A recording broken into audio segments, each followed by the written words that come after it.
पप्पी का गमगीन सफर। एक दिन मुन्ना और उसका दोस्त जैद अपने छोटे से पप्पी टिम्मी के साथ जंगल की सैर पर निकले। जंगल में ठंडी हवा चल रही थी, पेड़ों की शाखाएं झूम रही थी और पक्षी खुशी से चहचहा रहे थे। सब कुछ बहुत सुहाना लग रहा था।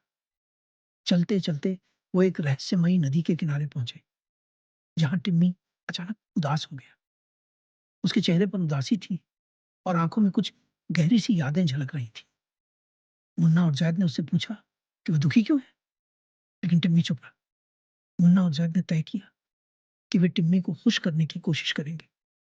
वे उसे लेकर जंगल के अलग अलग हिस्सों में घूमे, कभी फूलों की घाटी में, कभी झरनों के पास, लेकिन टिम्मी फिर भी उदासी रहा। तभी एक जगह, एक पुराने बड़े पेड़ के नीचे, उन्हें एक समझदार बूढ़ा हाथी मिला। हाथी ने कहा, टिम्मी की उदासी दूर करने के लिए उसे एक जादुई गुफा तक जाना होगा। वहां उसे एक खास शक्ति मिलेगी जो उसके दिल को हल्का कर दे। यह सुनकर मुन्ना, जैद और टिम्मी ने गुफा की तलाश शुरू कर दी। रास्ता आसान नहीं था।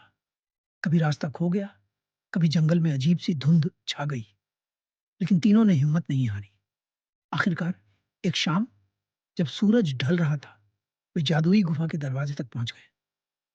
गुफा का दरवाजा अपने आप खुला और अंदर से एक चमकती हुई नीली रोशनी निकलने लगी। जैसे ही टिम्मी ने गुफा के अंदर कदम रखा, उसकी नजर एक झील पर पड़ी जो नीली जादुई रोशनी से चमक रही थी। टिम्मी जैसे ही झील के पास गया, एक हल्की सी ऊर्जा उसके शरीर में फैल गई। उसके चेहरे पर मुस्कान आ गई, आंखों में चमक थी। अब वो पहले जैसा उदास नहीं था, वो फिर से खुश था। मुन्ना और जैद ने जब टिम्मी को मुस्कुराते देखा, तो उनकी खुशी का ठिकाना नहीं रहा। वे तीनों गुफा से बाहर आए और जंगल की ओर लौट चले, जो अब और भी सुंदर लग रहा था। टिम्मी जान गया था कि जब भी उसे उदासी महसूस होगी, वो इस जादुई गुफा की यादों से खुद को संभाल सकेगा। और फिर वे तीनों अपने घर की ओर चल दिए, जहां एक नया दिन, नई उम्मीदें उनका इंतजार कर रही थी।